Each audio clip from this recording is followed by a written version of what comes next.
I'd like to introduce Matt Carson.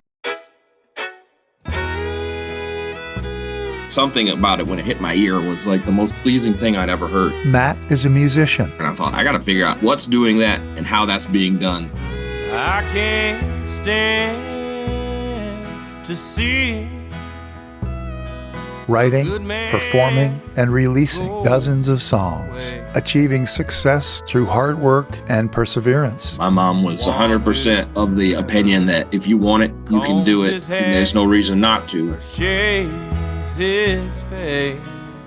Humble. It's actually something I never, ever expected. Recognizing the people that helped him along the way. He had mixed a couple little things for me in Pro Tools, and I'm like, Rob, you got to teach me how to do this.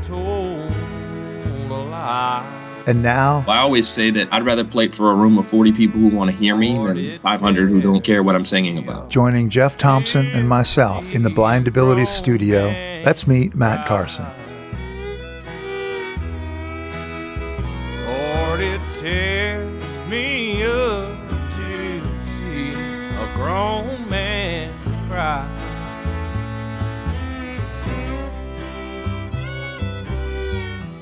I know since I was a little kid, I had this music thing in me. I got to get it out of me somehow. You know what I mean?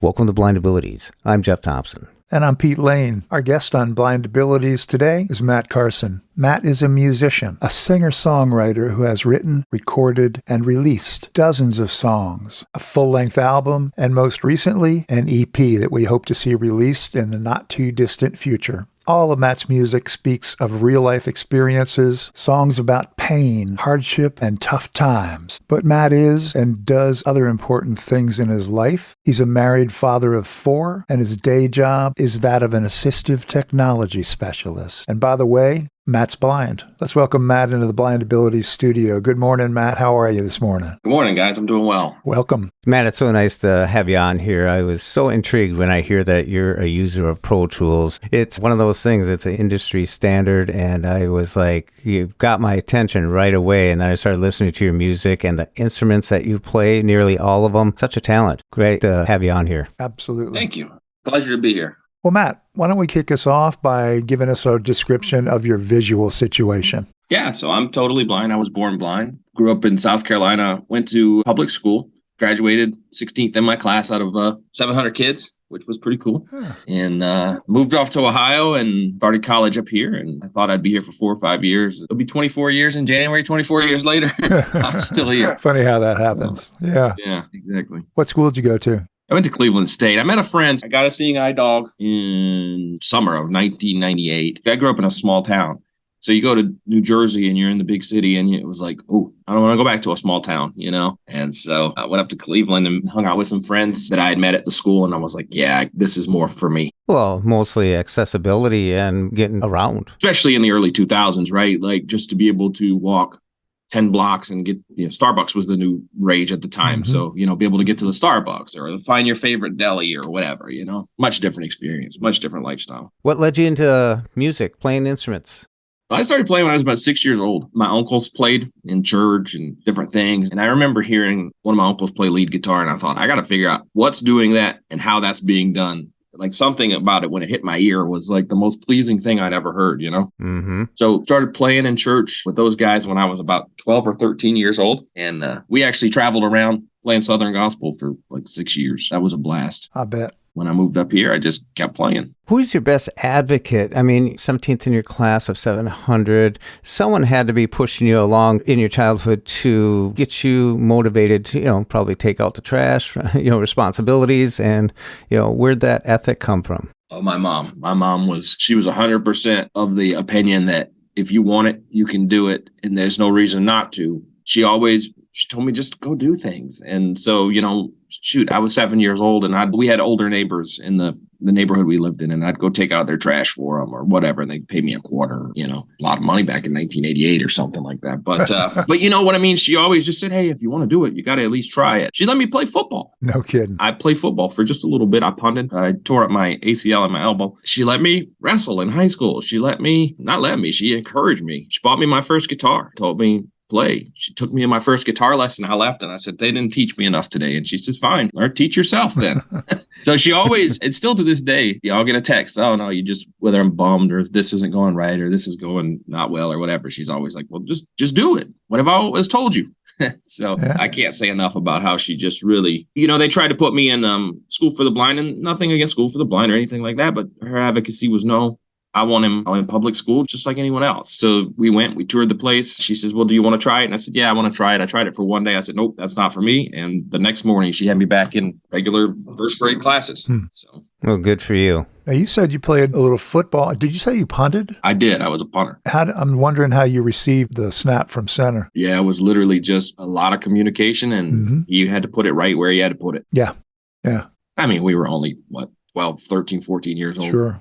I read a little story that when you were young, you used to call this country music station in Charleston and request nothing but sad country songs.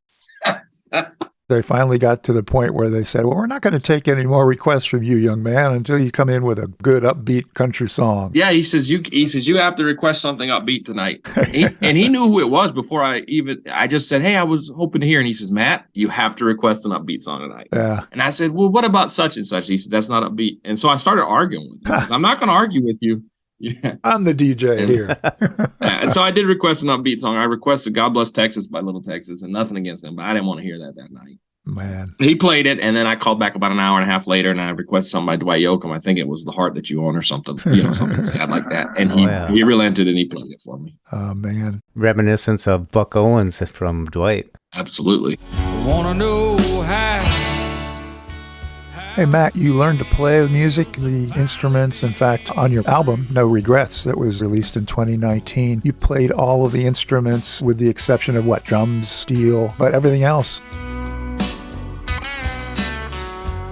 There's some keys in there. There's some percussion in there. Yes, I did hear an organ in there. Percussion, yeah. Nice stuff. Really good album, by the way. Very well produced, which goes to what Jeff said initially about your grasp of Pro Tools, because I gather you did it all there. I want to go to the point of your writing music. It's one thing to learn to sing and play an instrument, guitar, and some percussion here and there, but where did you think you got your talent for writing music? That's a different kind of an animal. I'll be candid with you. I don't know. I never thought of myself as a songwriter. In fact, I thought of myself as a very poor songwriter. Really? My wife is a fantastic songwriter. She wrote a lot of spiritual and Christian songs, and she would always come to me with these songs, and I'm like, where did you get it? And I would arrange them for her because she'd come with a rudimentary chord progression, and we'd fix them all up. And then one day, one of my dearest friends, he lost his wife of leukemia at a very young 58. Which is a young age. She was one of my biggest fans, and she just loved my music. Anyways, I remember asking him, and I said, this has got to be tearing you up. And he says, well, I'm going to miss her, and I have to learn to live without her, but I don't have any regrets. We loved each other. We did things together. We spent time together. And I thought, that's kind of the way I want to live life. No regrets. And so I had just bought a little Gibson J15, and I'm sitting on the couch, and I just started with that line, no regrets, in my mind. And I wrote that song. That's the first song I've ever written that I was willing to show anyone. And after that, I kind of got a bug, if you will. And I wrote for about 4 months. I'm a weird writer. I like to write in spurts. So I might write for 10 minutes and then I may not touch it again for a month, or I may never touch it again and just say, that's the song. That's what it was, right? Like when we wrote One Last Time I wrote in about 9 minutes one morning, and we had a tragedy. Very close friend of the family took his life, and my wife came to me that morning and she says, I have this course. I don't know what to do with it. And she shows me the chorus to One Last Time, and I said, oh, I have this verse. You should hear it. And I showed her the verse. She showed me the chorus, and they blended so beautifully together. You've gone too soon. Such a shame. Dream of everything that could have been. I'm holding on to memories like I'm holding you again. A string, hear you whisper, I love you. One last time.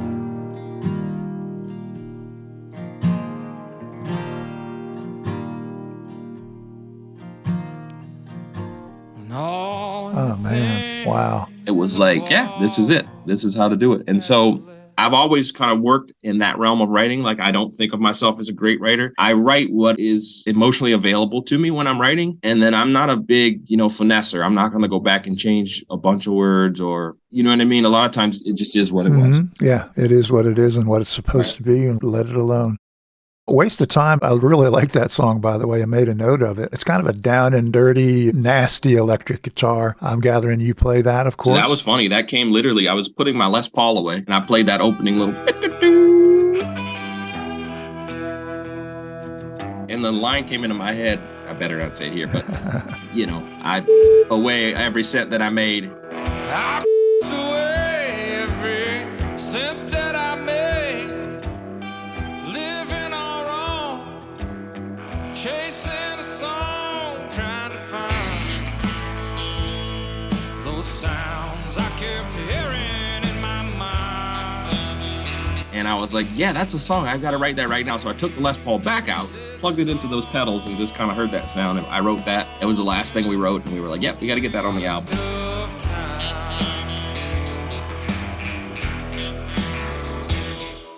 It's really cool. I like it. It's kind of a different take than your other stuff. I had just listened to the song that Jeff was talking about earlier, Help Me Make It Through the Night, a Chris Christopherson composition. Take the ribbon from your hair, shake it loose and let it fall, lying soft against your skin, like the shadows on the wall. Come and lay here by my side till the early morning light. All I'm asking is your time. Help me make it through the night. And I don't care who's right or wrong. I'm not trying to understand.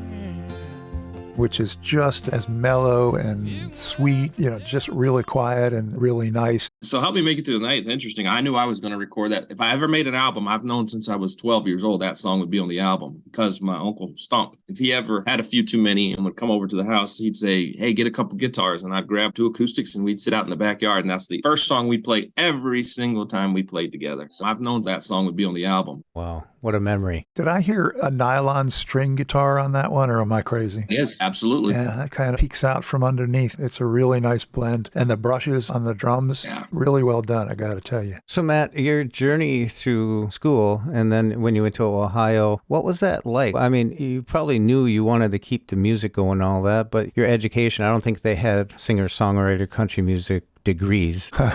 How was that? No, in fact, I went to school to be a Spanish major initially, and I did that for 2 years. And I always like to tell this story because it was just funny. My last semester of my second year, the teacher walks in and her name was Senorita Chai.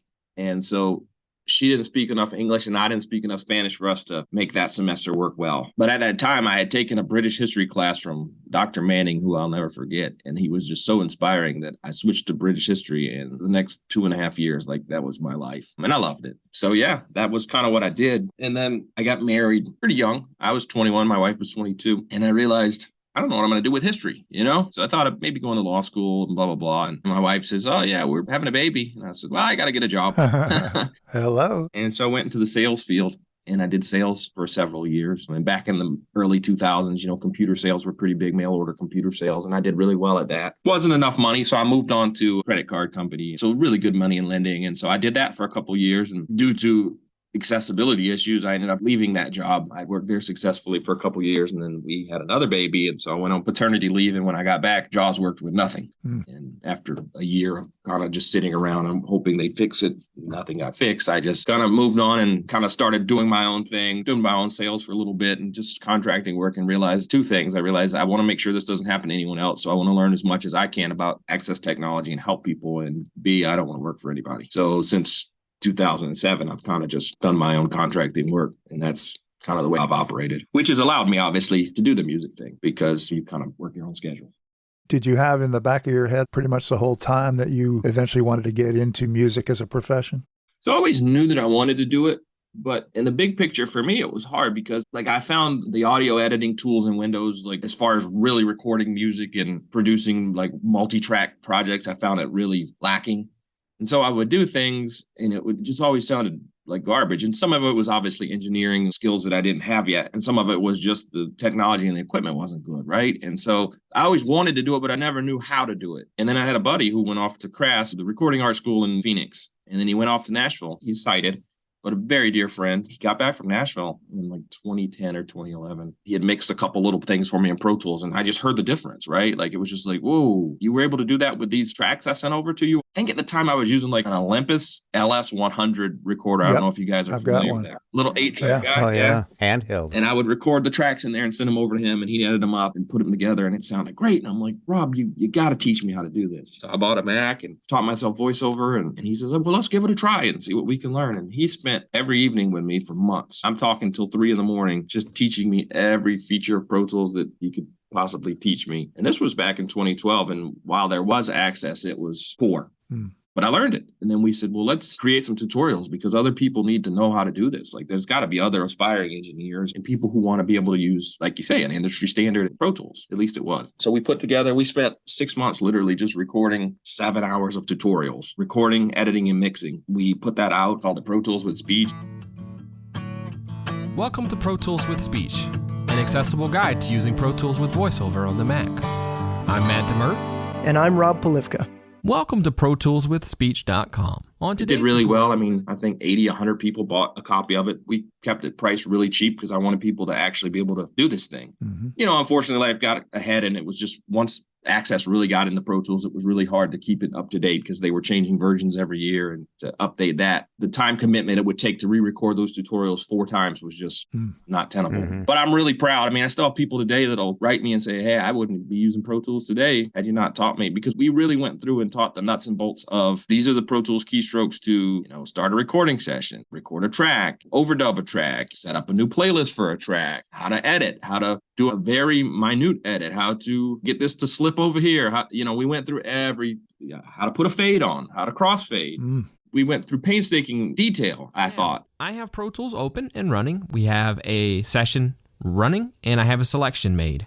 I'm going to press play on the selection, and you're going to hear there's a couple instruments there, one of which is a virtual instrument.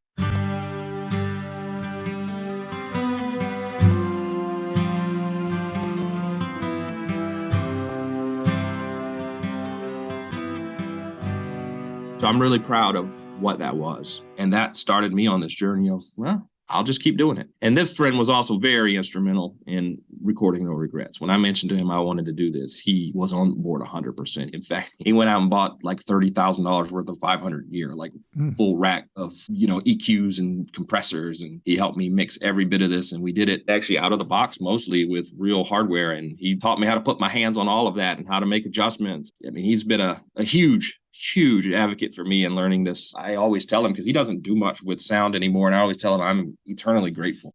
Does he do music himself, play? Nah, he played and wrote and all that stuff, and then he just got busy with a day job. I always encourage him, man, like, come on, man, like, you've got all this gear, let's do some stuff. Funny how that happens. So what led you, I mean, you're talking about Pro Tools. This is the top of the pile right here. You know, this is the stuff that no one could ever touch. And you dug in. That really speaks loudly of your determination. And today it's quite different. Oh, yeah. As you say, today it's quite different. Like, you've got other options today that you didn't have 10 years ago. And on top of that, Pro Tools is so much more accessible than it was 10 years ago, right? Like, 10 years ago, you had to just trust that what you did worked a lot of times. You know what I mean? So you really had to know your keystrokes. You had to know where you were in your session. You had to know where you were, what you were working with, which track you were working with. Shoot, it was so primitive. When I first started, you could only edit one track at a time easily. You could go make selections across multiple tracks, but there was a lot of steps to get that done. The way things sounded different, like I wasn't willing to go back to anything else at that point. You know what I mean? Mm-hmm. And now fast forward 10 years and it's a piece of cake. Like I just did a session for someone the other day. I mixed a session with 48 tracks in it. I would have never tried that 10 years ago. 48 That's unbelievable. tracks. Wow. For the listeners out there, when we're talking tracks, we're talking individual soundtracks. Like you might have vocals, bass, drum might have 6 tracks, and all the way down backup vocals. All this stuff is done separately, and you're in control of it, and you mix it, blend it, and bring it all together into one song. It's quite a talent. It sure is. A lot of fun. It's a lot of fun. And as you said, Jeff, and you too, Matt, Pro Tools is the Cadillac of recording and editing software, and it's the industry standard. Yeah. I think, Matt, why you use it is because you got something on Pro Tools everyone in the industry knows what you're talking about. That's exactly what it came down to. And it was like, I'm harking back to earlier, I said I was using that Olympus thing. Like, it was impossible to figure out the start of songs. And like, I'd send them all these tracks, and I'm like, here, you figure out how to put all this together. You know what I mean? Now, if you get something from someone, you're all using the same product. It's like, oh, yeah, here's the start of that, and here's how that works. Including the mainstream recording industry. Even the do-it-yourself home recording guy now, you know what I mean? They're all kind of using it. And they're using it well. Some remarkable productions out there. So, Matt, what's a day in your life like? I mean, you know, you're contracting with assistive technology, you're writing songs, and you're planning on going on the road here, doing all your own stuff with the band. Yeah, so I try to keep about 2 to 3 days in the home studio. So like a day like today, I'll finish up this project that I'm working on that I mentioned earlier. We'll get it over to the customer. He and I'll talk about it. Does he want any revisions? If so, we'll get some revisions going. So I'll try to wrap that whole song up today. And then a day like tomorrow, you know, I'm out in Pittsburgh half the day working with clients. So my wife's the driver, and she'll do the driving, and we'll get out to Pittsburgh and work till probably 3 p.m. or so. And then we'll take Thursday, and I'll kind of repeat today and work on the next project that's in line, assuming we wrap this one up today. Sounds to me like you're almost in a reversal situation. We talked to Michael Cleveland a couple of weeks ago, and he said that you had sent him some backing tracks for your music and asked him to lay down a fiddle track to fill out your composition and production. And now it sounds like you're doing that for other people. Yeah, exactly. Well, that's how Michael and I met. We were on a Facebook group together, and he had mentioned that he played fiddle and I needed fiddle on a song. And so I shot it over to him and asked him to play on it. Hell bent on believing it wasn't the reason, but I chose the bottom instead of her. Yeah, I chose the bottom instead of her.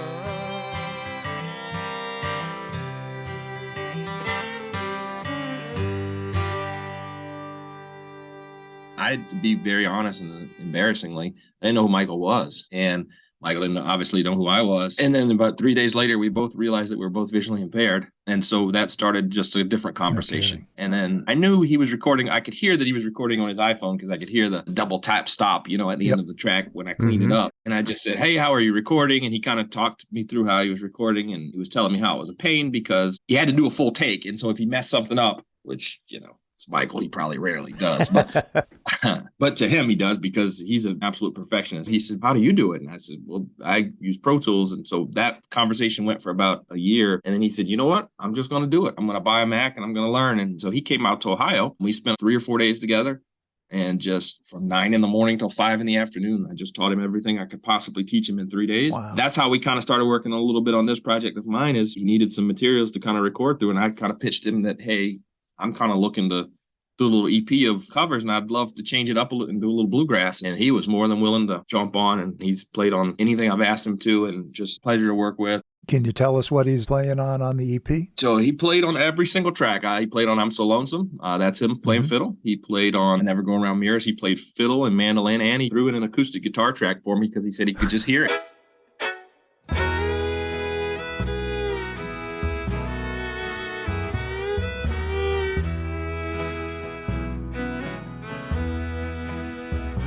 I can't stand to see a good man go away. Just an amazing musician. But he's taken off with Pro Tools. I mean, he'll call me every once in a while or, hey, I can't figure out how to do this, and we'll get him back up and running. But I mean, he's learned how to do exactly what he needed to be able to do and punch. And it doesn't have to be a full take now, right? Like he can edit when he needs to. And that has changed. He said, man, his workflow has changed. Of course. Again, I'm just proud of that, proud of being able to take knowledge that someone poured into me and share that with him. And now he's doing things and able to do it better than he ever could. Networking. Yeah. I'm trying to hear in my head him punching in something on some of those fast licks that he does. He's so precise, though, that he can, right? Like, so something's blazing fast and you think, oh, you're not going to be able to. He can get so close back to it.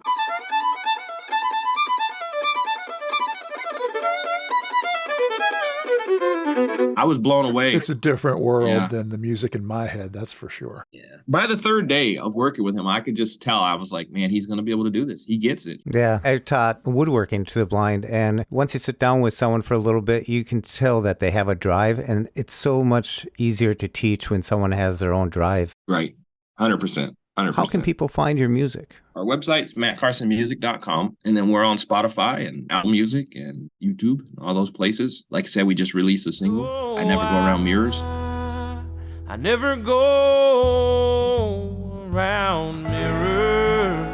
I released that 3 weeks ago. We're just now touching 30,000 streams on that, so I'm super, super proud. I like your voice on that one. You really recorded that nice. You're all over the place. I saw you on Facebook. You also have a Facebook page, which also is Matt Carson Music.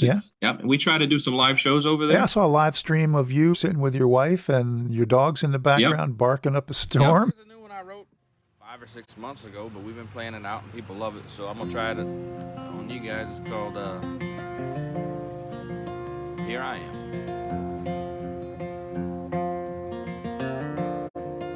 I've walked the hard roads, I've walked them all alone. I've tried the hard stuff, life gets hard sometimes. I just ramble on, I ain't the quitting kind. And when it gets real rough, so I sit here with myself, wishing tears had never. He's got Charlie with him. Oh my goodness. We have a special guest. We're even on TikTok these days, believe it or not. How about that? That was a funny one. My wife kind of posted a video. She didn't tell me she was going to record. I was just out back, it's the evening, you're having a beer and you're playing your guitar. And I'm singing a song and she just records it. And she says, hey, do you care if I post that on TikTok? And I was like, what do you mean? And she says, I just recorded it. And so she threw it up there. That was about a month ago. That video now has 525,000 views. No so kidding. we went from I had 11 followers at the time about a month and a half ago to 14,000. So we've tried to stay active over there and play. I do a Merle Monday on Mondays, and a Waylon Wednesday on Wednesdays, and I try to take requests. It's a lot of fun. Didn't you do a cover of Merle with Michael? On my album, on No Regrets, we did a cover of Merle, Place to Fall Apart. Uh-huh. Was always there each time I need. Which once again was one of those songs I knew if I ever cut an album since I was 10 or 11, that song would be there. Wow.